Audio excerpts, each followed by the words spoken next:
Good afternoon, everyone. I'm excited to introduce Lori Seibel, who is President and CEO of the Community Health Endowment of Lincoln, a position she has held since the inception of CHE in 1998.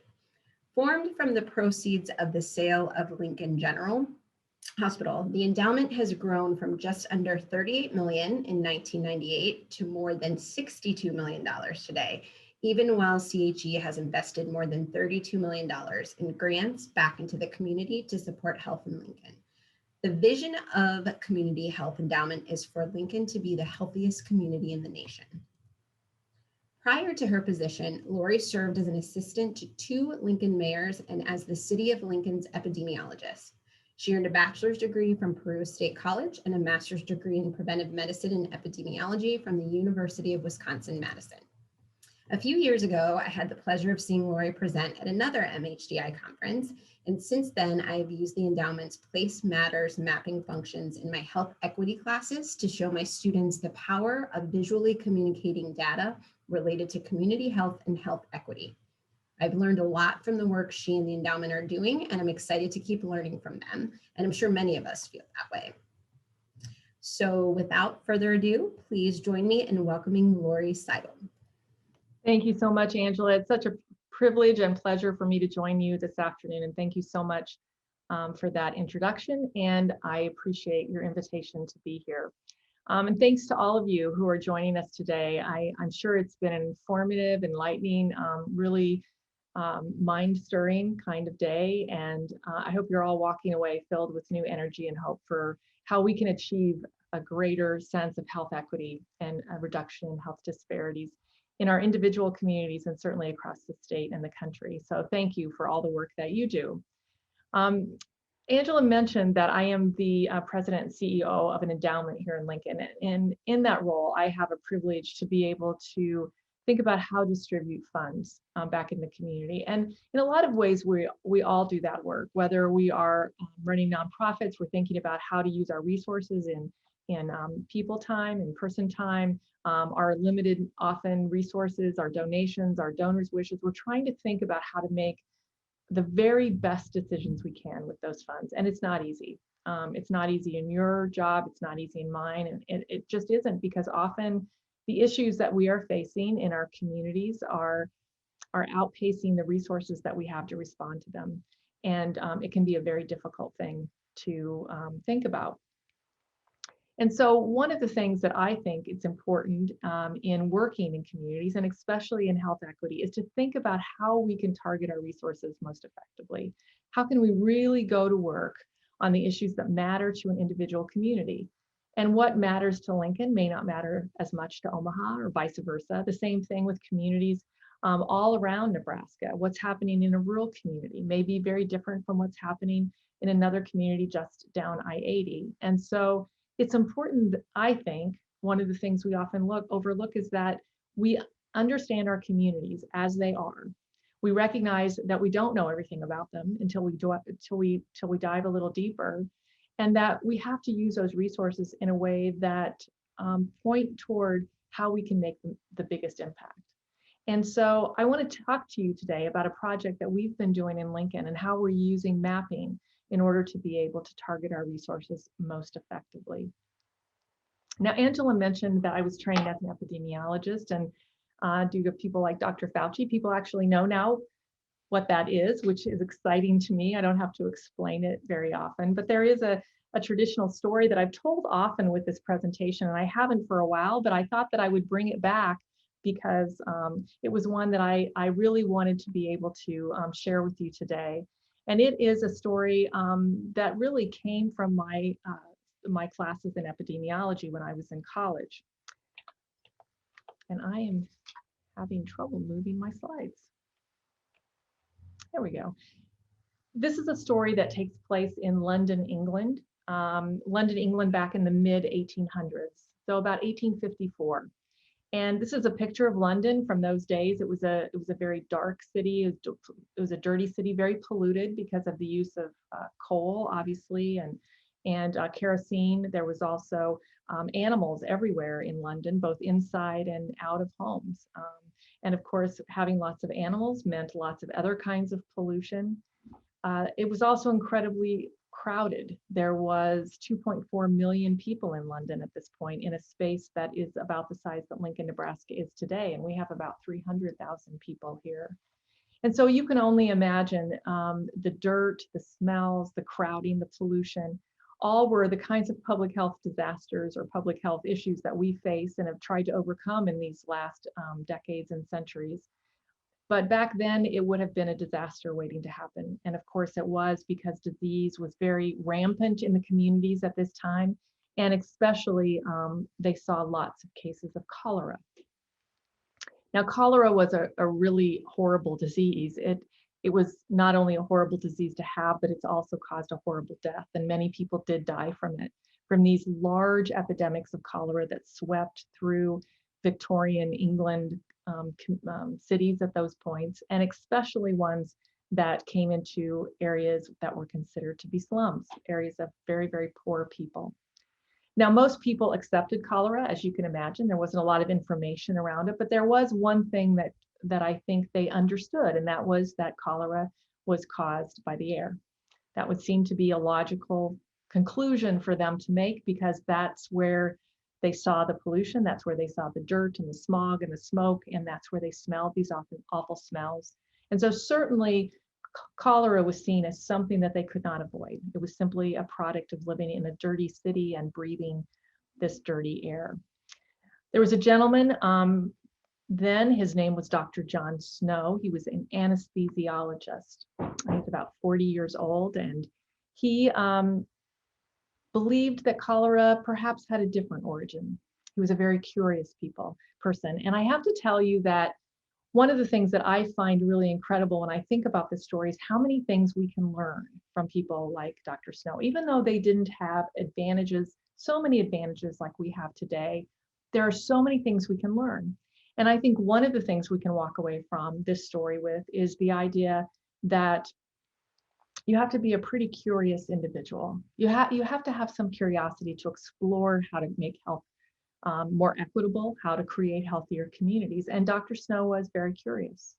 He wanted to really understand and get to the root cause of what was causing these horrible cholera epidemics. So he went into one of the slums where a cholera epidemic was occurring. He went into this slum area called Soho. Now, here's another thing that I think is important for us to think about when we're addressing these really big issues, and that is you have to have a bit of bravery. You have to be able to take risks. And certainly walking into the face of a disease with no known origin and no known cure would be a reason to call him brave. And I think having his curiosity, having his courage, are traits that we have to think about today, and how to apply those as we take on these really big, big issues. So he went into Soho. He began to explore, as an epidemiologist would, how to think about this disease and who was being affected and perhaps why. So as he walked through the streets of Soho, and this is a map, his actual map from his archives in London, as he walked through the streets of Soho, he began to speak to people and talk to them about where cholera was occurring, who was dying from it. And with every death, he would mark it on this map. And you can see those marks that he made with those little black rectangles. So as a good epidemiologist would do, he just looked at it. And that's really what we have to our advantage with these maps, and what any community can do, is to look at this information and think, what is it telling me? What am I able to see here that is valuable to the way that I can move forward to making a change? What is the story that this map is telling me? And that's what we have tried to do with the maps. And I'm going to tell you some of the stories that we have learned. But first, I want to finish telling you about Dr. Snow. And that is, as he went through and marked all of these, he stood back, he looked at the map, and what did he see? He saw that right there in the middle of those cluster of deaths was a water pump.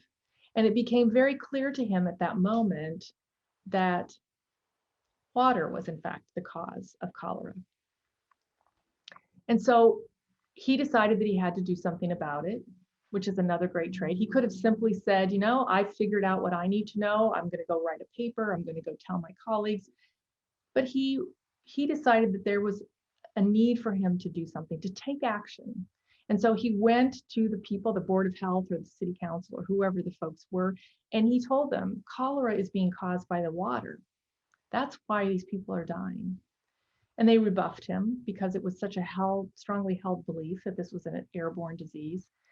And he continued to go back and talk to them and plead with them to change the way they were looking at cholera. Now, this is where the story kind of takes on several endings, and I'm not exactly sure which one is true. It depends on which book you read, but some people say that he finally convinced city council, they removed the pump, and that was the story. Some people say he took a bucket of lye and he poured it down the well. That was a way for people not to be able to drink the water anymore. I can tell you my favorite ending is this piece of art that shows him walking down to the Broad Street pump and breaking off the handle. And whether this story is true or not, I think it speaks to what really happened. It was his tenacity of going back and causing this change. It was his courage. It was his curiosity. It was his willingness to go to part of the community where he didn't even live to affect change. So this action, this map, this tiny little simple map really changed the course of infectious disease history. It changed the way people looked at a horrible, horrible disease.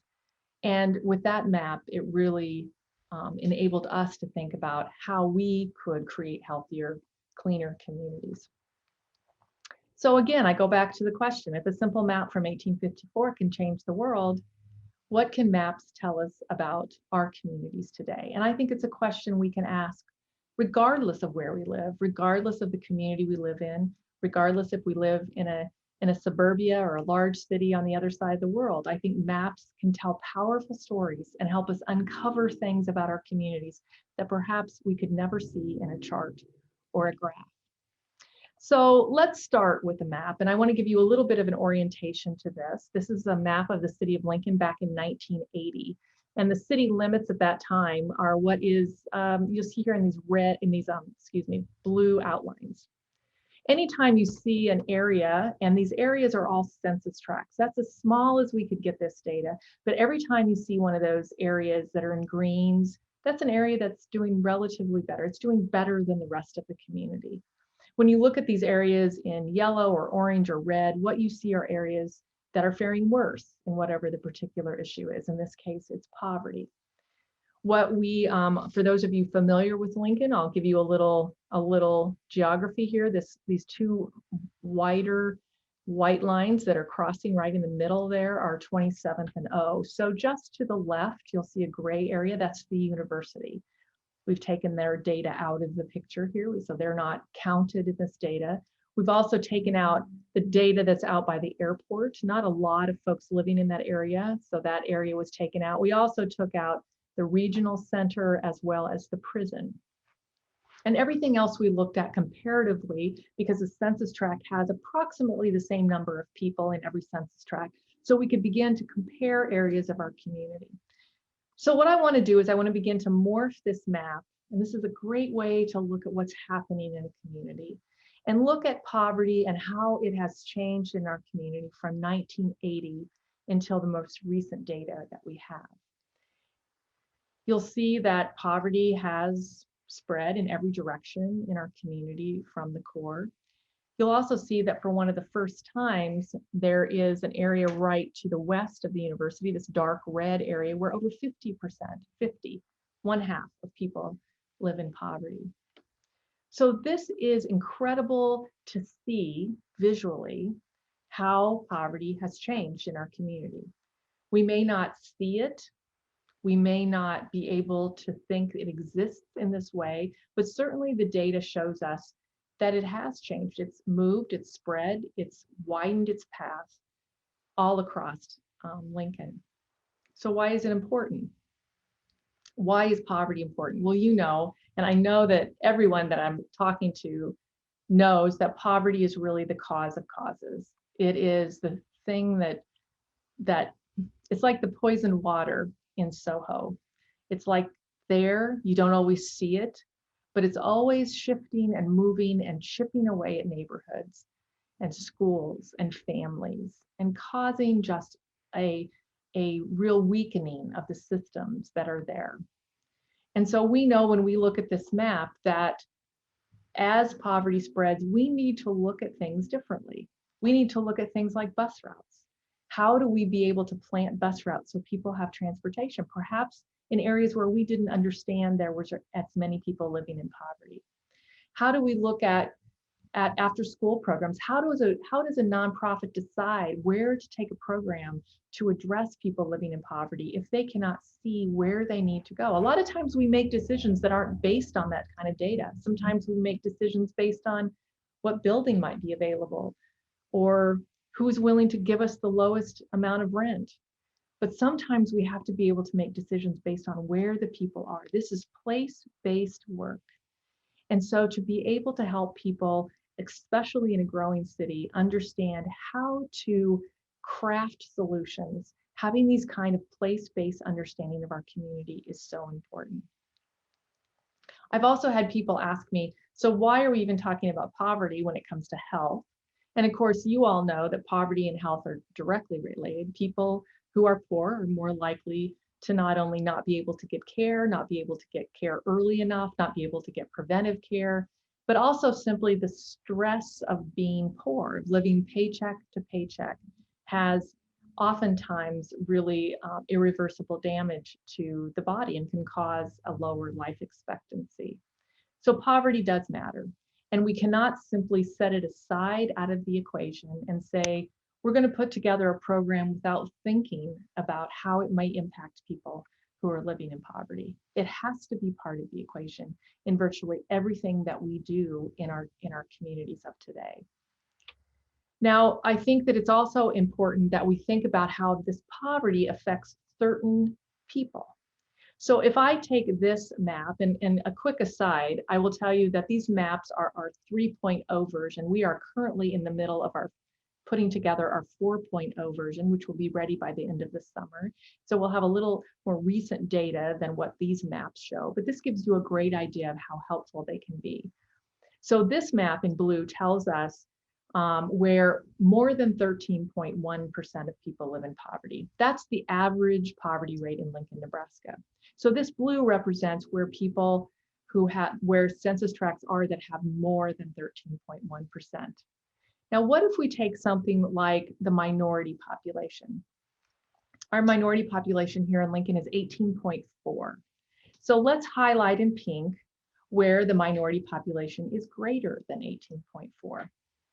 And we'll see, and I think you probably have already seen in your mind's eye, where perhaps there's some overlap. In fact, if we look at that, we'll see in this purple area where both the minority population and the poverty levels are more than average. Now, here's an important statistic to think about. Of the 31 census tracts with above average minority population, so those are the ones in pink, 80% of them also have higher than average poverty rate, 80%. Now, if we were to look at the census tracts, the 39 census tracts that had below average minority population, only 18% of them have a higher than average poverty rate. That's really an incredible disparity when you think about it. And what it says is that being a minority in Lincoln, Nebraska is incredibly tightly correlated with living in poverty. Let's go a little deeper and let's look at where in our community we can find census tracts where both the poverty rate is double, at least double, so it's 26.2% or higher, and the minority population is also double, 36.8% or more. So what does this tell us? This says in our growing, expanding, enlarging community, that sometimes it seems so hard to think about how can we target, how can we use our best efforts to reach those highest in needs. We can go to these census tracts and say, these are the areas where being a minority and living in poverty is the most highly correlated.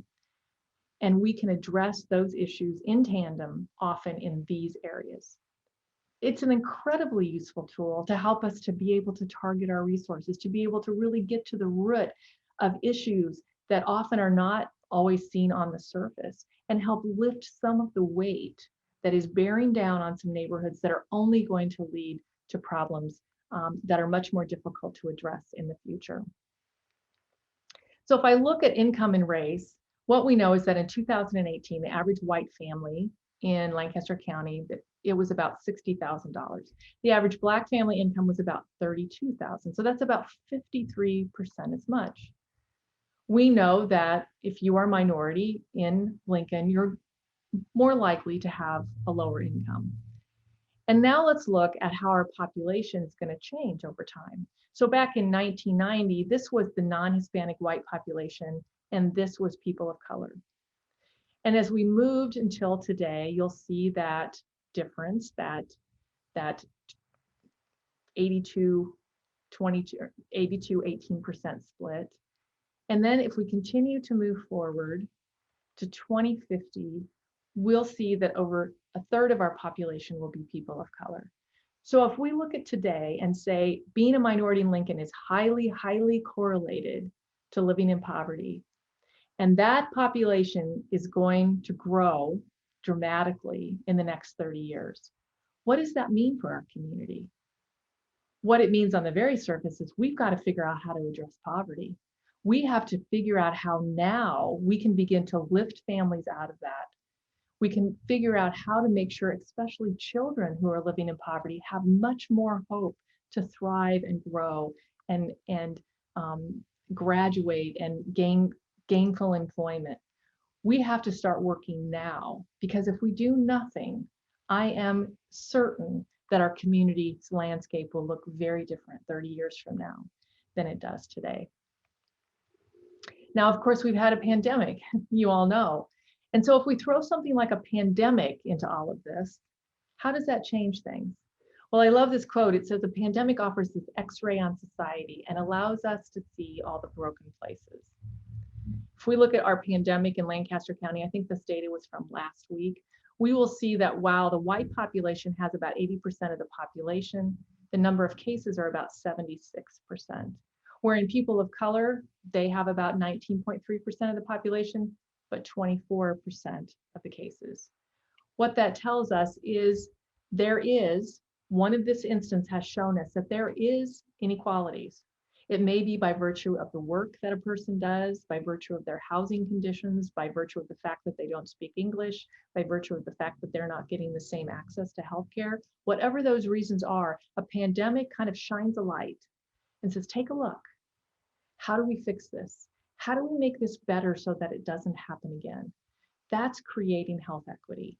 It's being able to look at what we know and not look away, but look deeper to be able to determine how we can really make a difference going forward. I want to talk about a few other maps, and I bring up this first one, which is first trimester care back in 2013 to 15, because this is symbolic to me of when a person says to me, what you're talking about is way too big. These problems are way too big. There is no way that we can address these deep-seated, tough, intractable problems that our communities are facing. Well, when we first did this map, we had a goal that 90% of women would be getting first trimester care in Lincoln. And so we did this map, and we were pretty shocked because this map showed us that at that time, not a single census tract met our goal. We got up to 89.9% in some of these areas, but none of our census tracts were even meeting our goal. We thought, in Lincoln, Nebraska, how can that be true? That we cannot make sure that women are getting first trimester care. So a lot of people went to work on this issue. There was policy, there was programming, there was marketing, there was changes in leadership, there was more money in this area, there was targeted efforts into neighborhoods. And this is what we saw with the next map. Now, I think what this tells us is obviously good news, but in many respects, what it should shout beyond the data is you can make big change.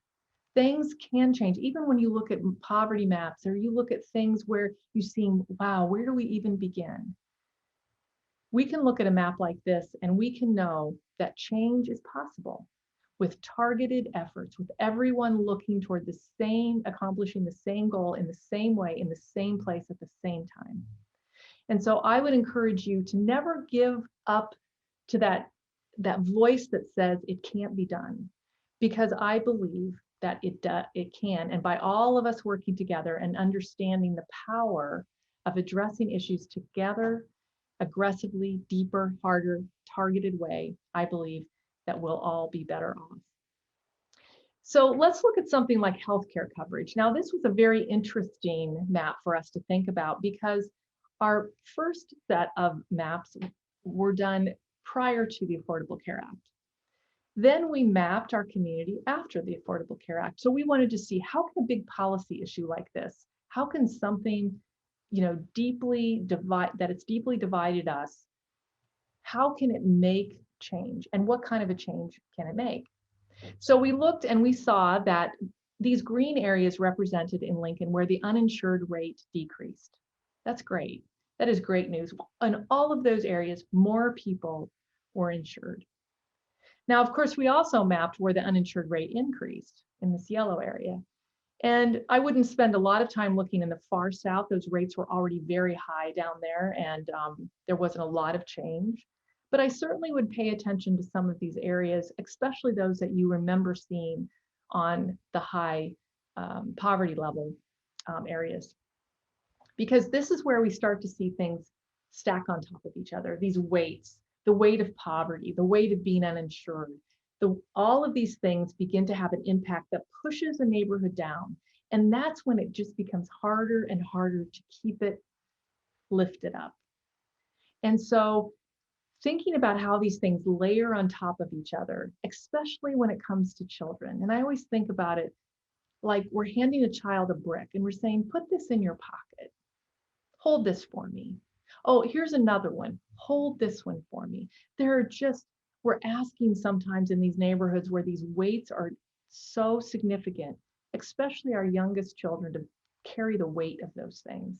And it's important that we figure out how to lift that up. So if I put on here one more layer, which is where the uninsured rate is still greater than 20%, we can again narrow down our vision to the areas that are yellow that have hash marks. Those are areas where the uninsured rates are increasing and where they're still above 20%. So if I'm a person that is out looking to enroll people in the Affordable Care Act, if I'm a person that's out really working to help immigrant and migrant families understand what services for which they may be available, this is the areas where I can say, this is where you need to go. You need to go to Air Park. You need to go to West Lincoln. You need to go to Belmont. You need to go to Near South. Those are the areas that you need to really address. But I can also say, who would have thought down here in the south of Lincoln, south of Highway 2, between 27th Street and 56th Street, we would have an area where the uninsured rate is still greater than 20%, and the number of insured are decreasing. We would have never thought that. But when you go a little deeper, you see there is an area there, lots of housing, lots of low-income housing, lots of single moms with kids. That's not an area that we would have prioritized if we had not looked at these maps and seen this is where we can go to make a difference. So maps, again, speaking powerful stories, telling powerful stories, helping us understand a community, not how we think it exists, but as it really does exist. So if we take those areas where people are less likely to be insured, or the uninsured rate is certainly greater than we would like it to be, and lay it onto some BRFS data related to adult visits to a doctor for a routine checkup, we'll see that there are, in fact, areas where in our community, where people are reluctant to get preventive care, likely because they're uninsured.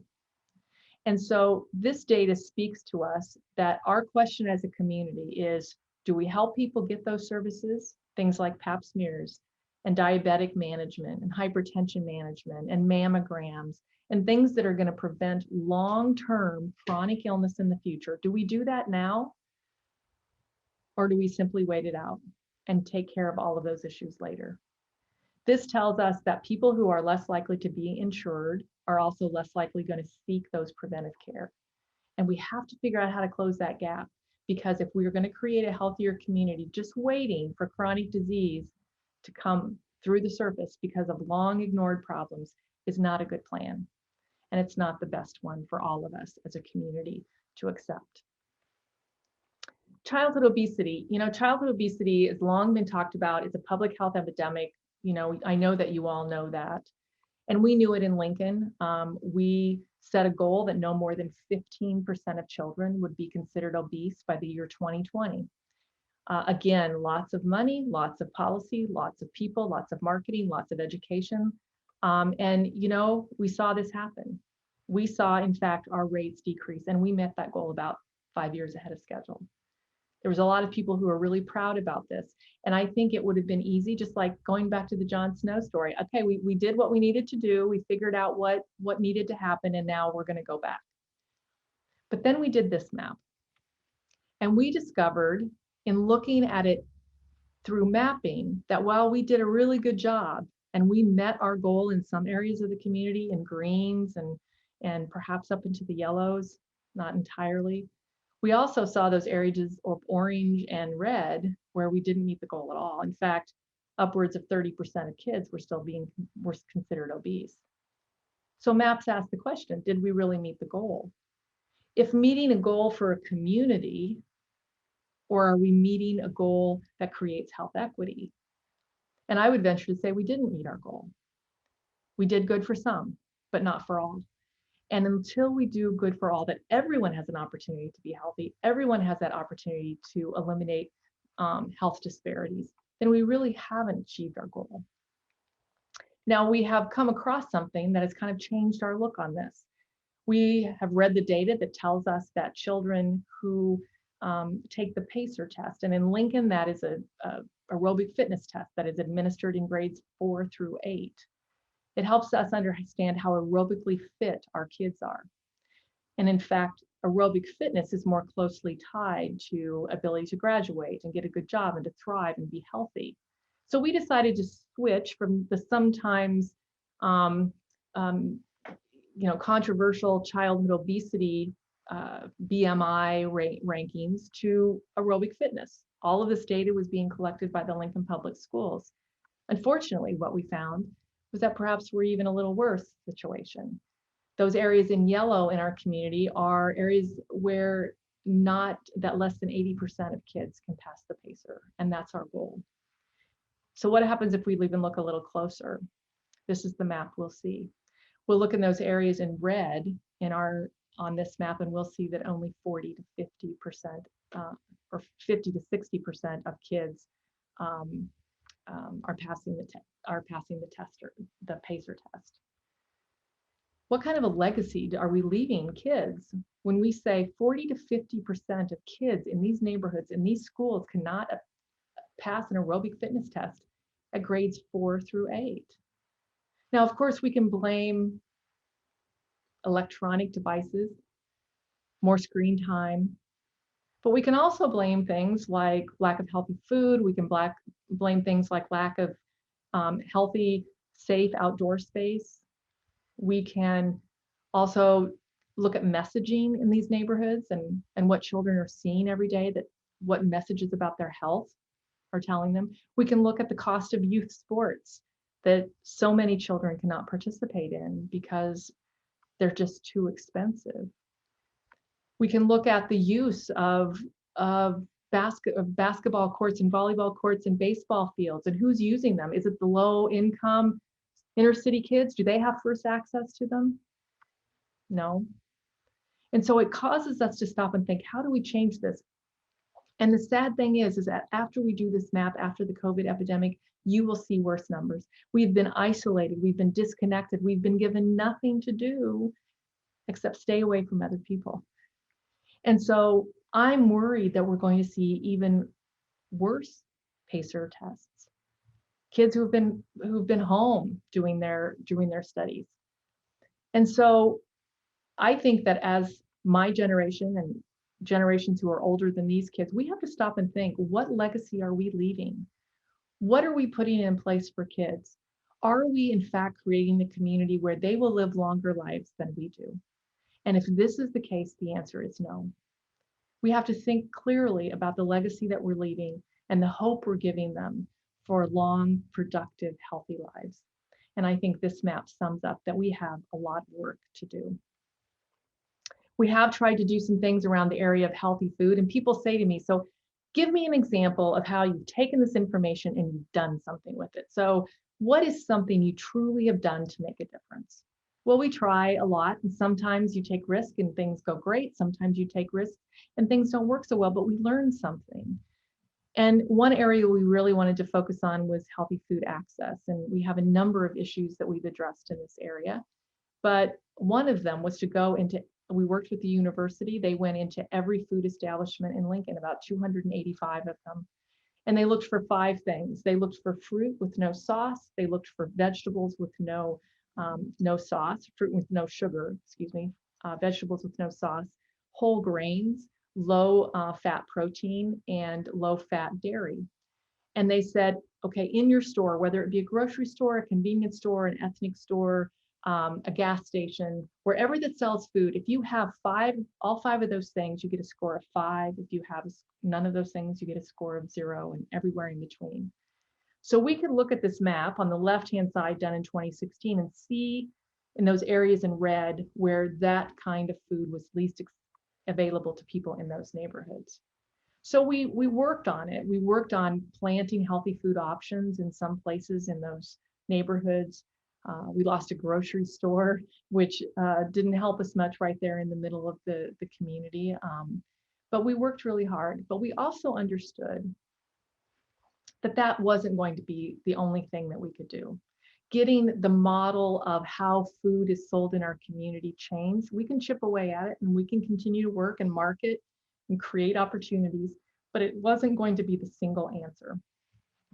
And so we funded Lincoln Fresh. And Lincoln Fresh is a truck that we worked with the Lincoln Food Bank on, of which they take fresh produce and distribute it into the neighborhoods that were identified by that map as being low food access points. It went to 17 different spots throughout the week. The food was distributed, and in the first summer, 54 tons of fresh fruits and vegetables came out of this truck. It went to young families, it went to seniors, it went to homeless individuals.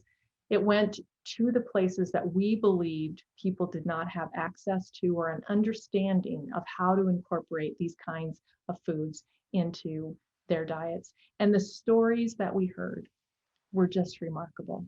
Stories of kids who had never had a kiwi before, but suddenly it became their favorite snack. Of kids who had never understood how to make or how to prepare certain kinds of vegetables. Suddenly they're doing it together as a family, trying to change their palates and their understanding that good food is what's going to create a healthy adult and allow them to reach their dreams, of which we all know that they have. And so this is an example of how this information can be taken and targeted and go deeply into neighborhoods where we know it's needed, not where we think it's needed, not where we believe it's needed, but where we know the data tells us that it's most needed. So my last map talks about life expectancy, and life expectancy is an algorithm. It tells us basically if we take all the bricks out of the pockets and we weigh them, those are a weight of the risks in that neighborhood. And with the more bricks comes a lower life expectancy. So it's an algorithm that says if you live in this neighborhood and if you've lived there your entire life, or you certainly lived there all of your young life, this is on average how long you can expect to live. Now it's not perfect, but it gives us a sense of the risks that are going on in some communities, parts of a community compared to others. So if we look up in Northwest Lincoln, the average life expectancy there is about 80. Now, if you look at the average life expectancy in Lincoln, it's about 80.4. A little bit of risk, a lot less life expectancy, lower life expectancy expected there. But it certainly is better than the average in the United States, which is about 78. If we look over in Northeast Lincoln, it's 75.8. So we're talking about a 5-year lower life expectancy.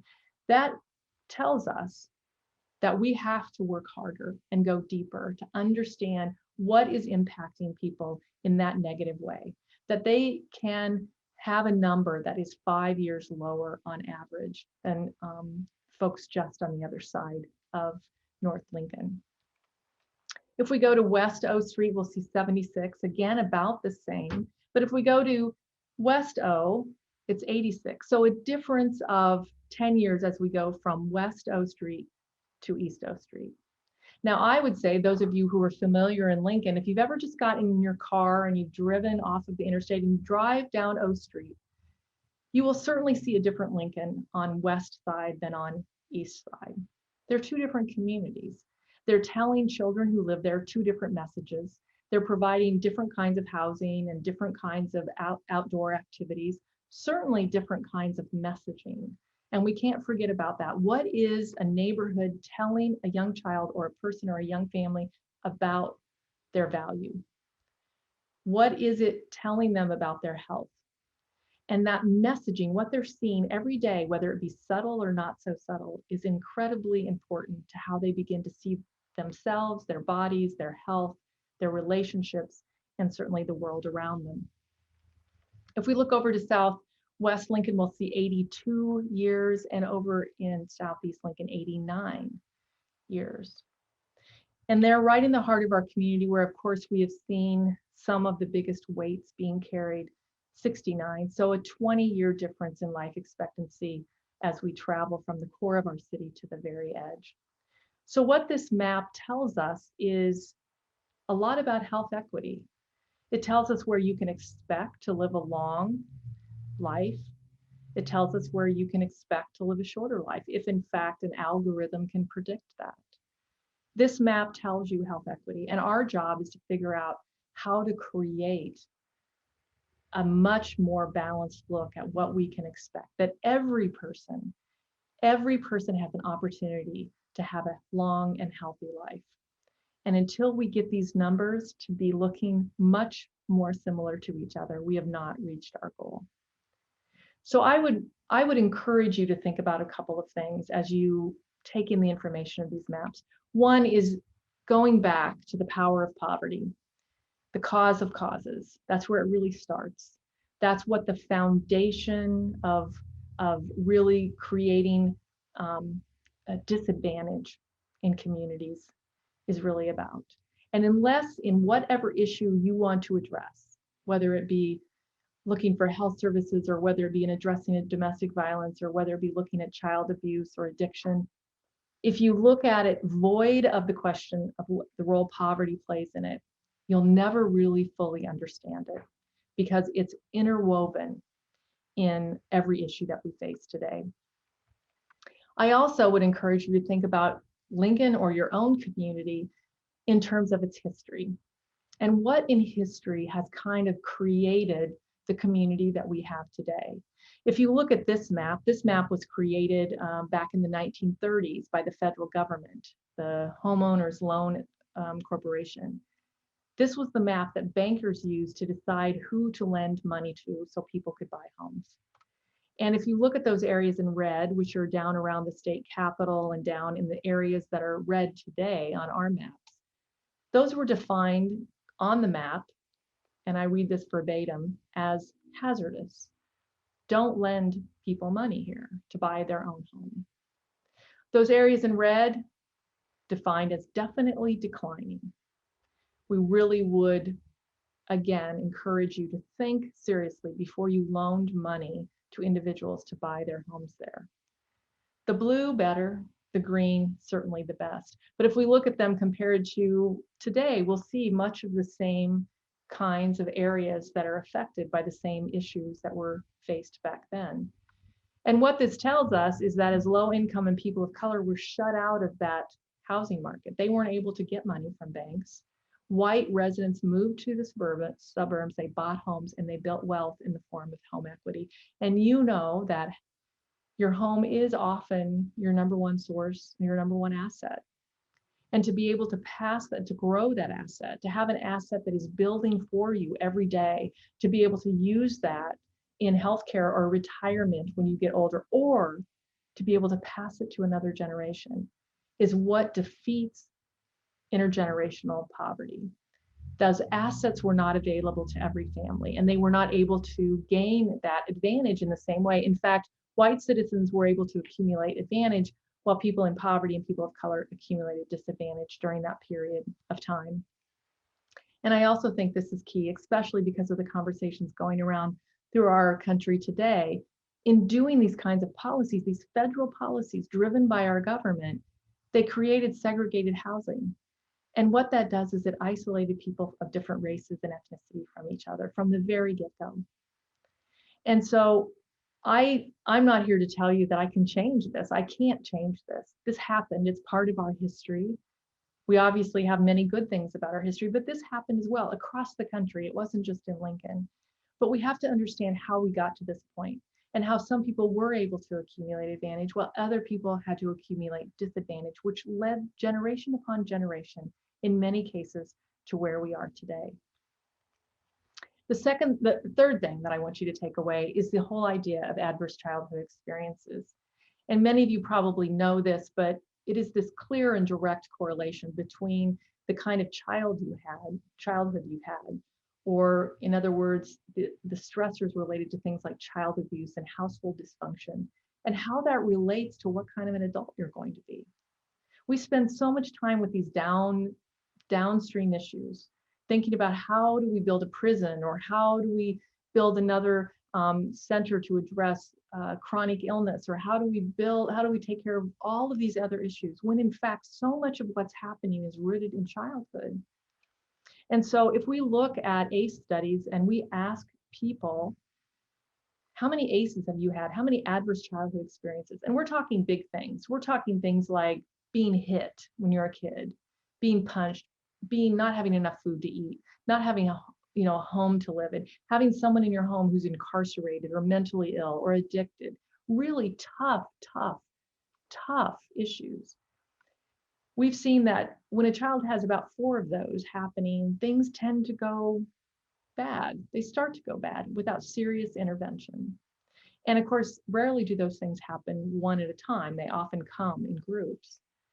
And so if we look at the data, the best data we have on this topic, we know that if a child has no ACEs, if they've lived this really idyllic childhood, blessed with support and nurture and healthcare and being able to have their wants and needs fulfilled, on the left-hand side, you'll see that it's still not perfect. 1 in 16 will smoke, 1 in 69 will be an alcoholic when they're an adult, 1 in 480 will use IV drugs, 1 in 14 will have heart disease, and 1 in 96 will attempt suicide. Life is certainly not perfect. But if you look on the right side and you look at those who had 7 or more ACEs when they were growing up, incredible dysfunction, lack of support and nurturing in their childhood. 1 in 6 will smoke, 1 in 6 are alcoholic, 1 in 30 use IV drugs, 1 in 6 has heart disease, 1 in 5 attempts suicide. So what we're saying is that so much of what we need to work on in health equity begins with valuing and wrapping our arms around our youngest children, being able to support them not only in education and in healthcare, but by creating a opportunity for them to grow and thrive in the communities of which they live. This is just something that we cannot ignore. We cannot ignore the fact that while it's easy to get our hands around kids when they get to school, and that we take great pride in our public education systems, and we take great pride in all that we've done to create great schools and great opportunities for kids when they get to school, we sometimes forget that there's this period of 0, and even before in utero, but 0 to 5, when it's not as easy. And it takes a lot more work. And it takes the Jon Snows of the world to go into places where perhaps you don't live, and to work with tenacity and courage and bravery and curiosity to think, how can we create better opportunities for the kids whose brains are being wired at this very moment, and of which, when they get to school, unwiring them will become a very difficult thing to do. So I would encourage you to consider how you are looking at your communities when it comes to those very young children, and how we have to make a place for them at the table. a place that tells us we need to target and work harder so that we're not dealing with so many issues down the road. There's a quote by Barack Obama that maybe you've heard, a lot of people haven't, but it does say in some cities, kids living just blocks apart lead incredibly different lives. They go to different schools, they play in different parks, they shop in different stores, they walk down different streets. And often the quality of those schools, the safety of those parks, the streets are far from equal, which means those kids are not getting an equal shot in life. And that runs against the values we hold dear as Americans. In this country, of all countries, a person's zip code should not decide their destiny. We cannot guarantee equal outcomes. We just can't do that. But we do strive to guarantee an equal shot at opportunity in every neighborhood and for every American. So as we walk away here today, this is what I would leave you with. I would leave you with the question of, what do we need? We need difficult conversations. We're having some of those right now around our country, but we need to have them. We just need to understand how our communities are shaped and formed and how we can work harder to create equality across all neighborhoods. We have to discover how to lift the weight of poverty, how to work harder in that area, how to understand poverty as it exists in our community. We have to embrace the significance of brain science. We have to create both private and public partnerships. While government can do great things, they certainly cannot solve all of our problems. And so we have to create collaborative partnerships that really cause us to say about our community, every one of these children belongs to us. And we have to figure out how collectively we can respond to them to create healthier futures. And last, and you wouldn't be here, I don't think, unless you met certainly this criteria, which is the desire to learn and a willingness to act. I think there can be one or the other in a lot of cases. We can learn, or we can act too quickly without really taking time to understand. But if we do those things together, I think we can make powerful things happen. So I end today with just telling you about Dr. Reverend Henry Whitehead. Reverend Whitehead was an Anglican missionary, and he lived in Soho. He lived in that neighborhood that was so deeply affected by cholera back in 1854. And the reason that he is important to this story is the reason that we're all important to this story. And that is because he was the person that knew the people best. He's the person who understood the culture, the history. He understood the relationships. He understood the politics. He understood how Soho worked.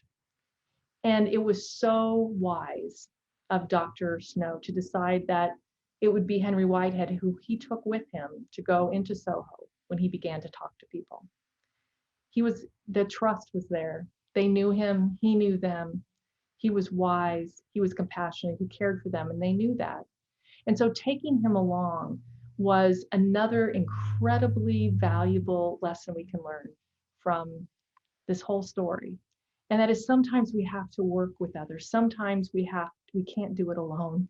Sometimes we have to reach out to people who are different and people who see the issue through a different set of eyes. And that's certainly what happened in this case. And together they changed the world. And I love this quote about Reverend Whitehead. They said he was a local. That was his great strength. So as I close today, what I would encourage you to do in all of your work on health equity is to be a local, to be the person that understands the community, that loves it deeply, that wants to make it better. That's what a local does. We can all do our own professional things. We can be statisticians, and we can be epidemiologists, and we can be doctors, and we can be outreach workers, and we can be all the things that create this wonderful, beautiful system of helping people stay healthy and pursue a stronger and more thriving life. But at the end of the day, it all comes back to being a local and to loving the community that you live in. So thank you so much for the time that you've spent with me. I'm greatly appreciative of the invitation and for everything all of you are doing across the state and elsewhere to make this place, Lincoln, and your place all better. Thank you very much.